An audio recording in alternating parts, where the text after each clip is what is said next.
the obligatory lions and tigers and bears sign. As I get older, I find restrooms are good to check out in the beginning. So let's get hiking. Um, my name is Todd, and I'm almost 60 years old. I've been hiking since I was a kid. I love it. I love camping. I camp every chance I get, at least every other weekend. I use my minivan camper to go places for hiking and camping. Today I'm at the Bear Creek Redwoods Preserve in, I believe it's in Los Gatos, California. Anyways, today I want to talk about staying active and embracing life as I become 60 years old. And I really think hiking is a great way to do that. This trail is great.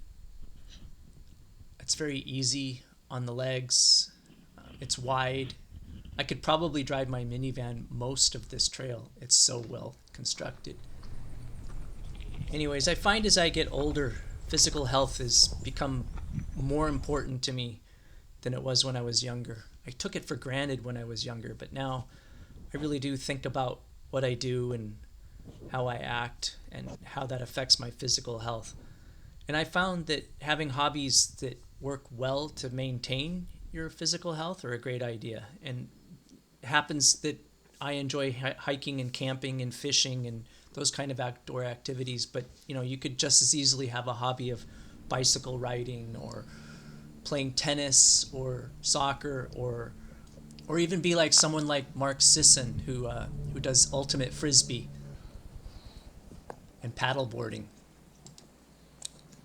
If you watch me in this section of video, you can see I keep looking up each direction of the path, and it's because I still feel really self-conscious filming myself. I look like I'm doing something wrong. If you watched my head movements, it's like, is anyone coming from that way or the other way? But in reality, I'm just putting away my sweatshirt because it's getting a little hot up here going up the hill.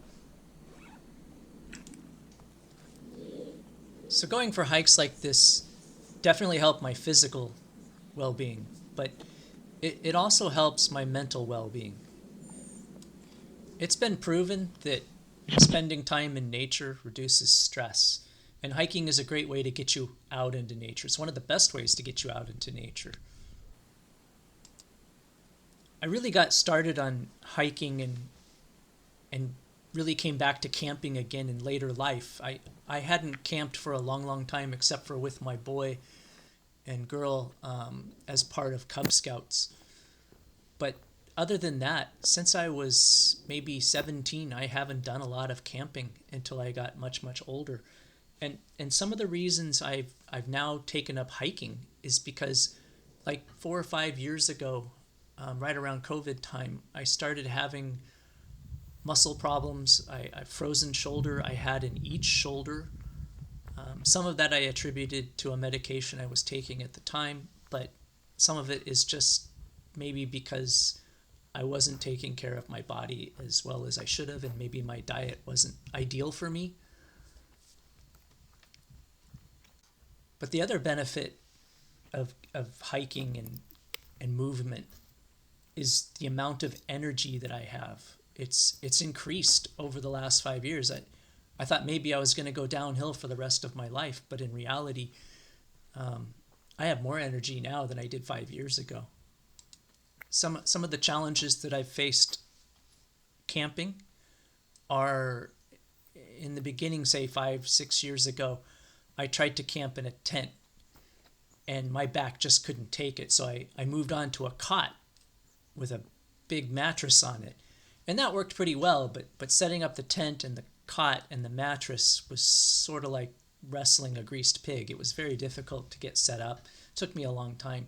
And I really wanted to go camping with no hindrances. I wanted to be able to just hop out, go someplace, and be camping that weekend without having to do too much preparation. And so I found that if I could have a vehicle that was already prepared for camping, then it would be very easy for me to go camping. So I now have a minivan. It's our old minivan. It's a 2006 Toyota Sienna, and I just keep it outfitted as a camper 365 days a year. I take long trips in the summer as well as in the winter. I go to Quartzsite in the winter, and in the summer I go up the coast usually. I'm hoping to go to Alaska this summer, but we'll see. But anyways, all this exercise, it improves my stamina, my flexibility, and my heart health.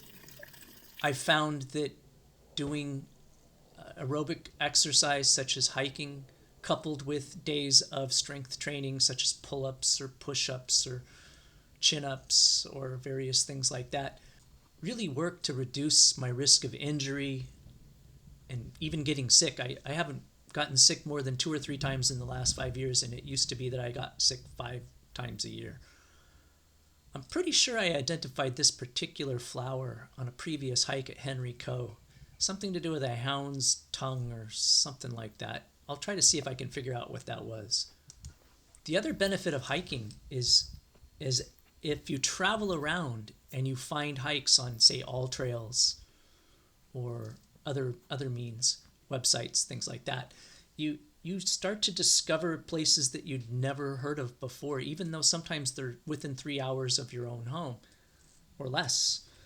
You get to see different sunsets. You get to see places that maybe you didn't even know existed, such as I went to the Indian Grinding Rock State Historic Park, and I've actually lived in California all my life, and I've never heard of that park until some weeks ago when I finally found it on, I think, recreation.gov. I was just browsing, and I saw it, and I decided to go there, and it was pretty interesting, and I didn't even know it was there. So this really opens you up. I'm going to be quiet here so I can hear the bees.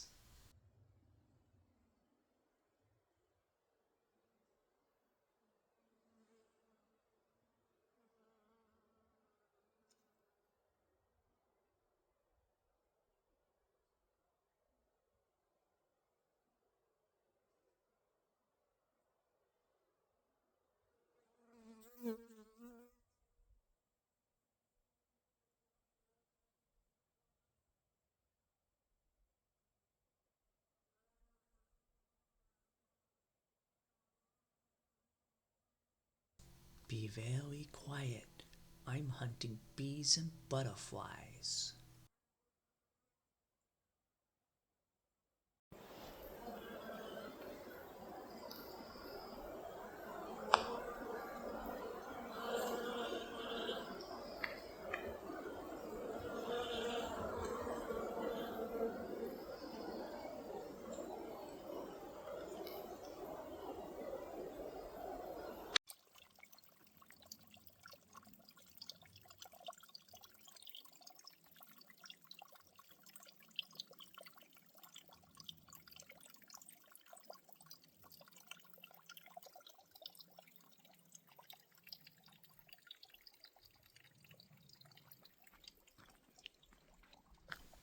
The other benefit of hiking is that when you go camping, I mean, you camp, you cook, you maybe have a fire, play an instrument, things like that, but you don't want to just sit at your campsite all day long. And hiking is a natural thing to do while you're out camping.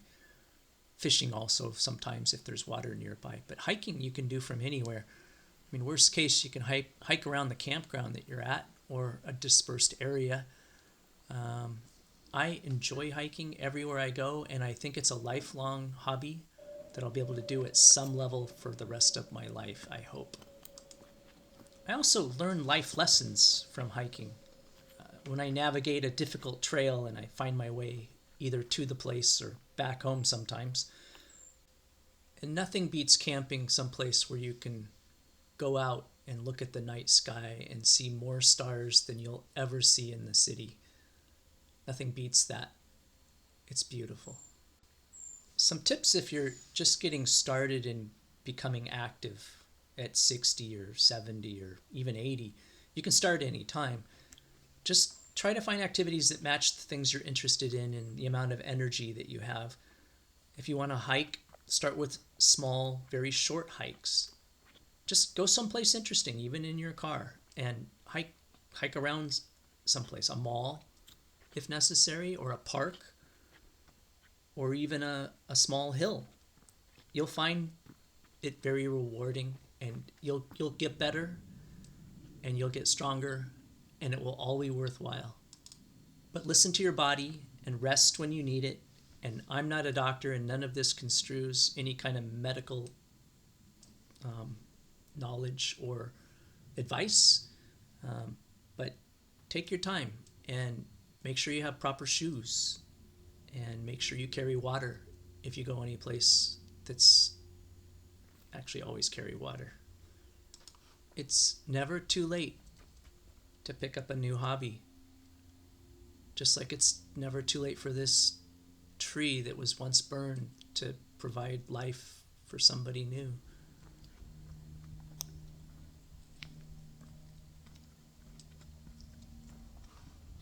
So find joy in movement, even though I'm not smiling here. Find joy in movement, whether it's just a short walk or a weekend in the wild.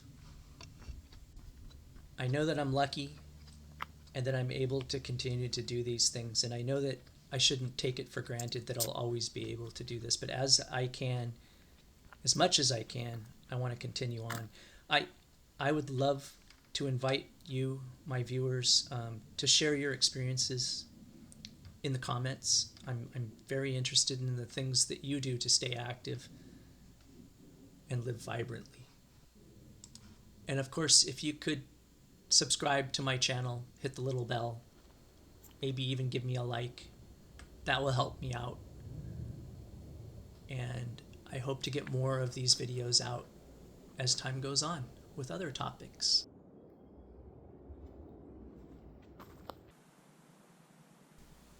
At this point, the only snack I bring on a hike is salted nuts. And I think today I was eating salted almonds.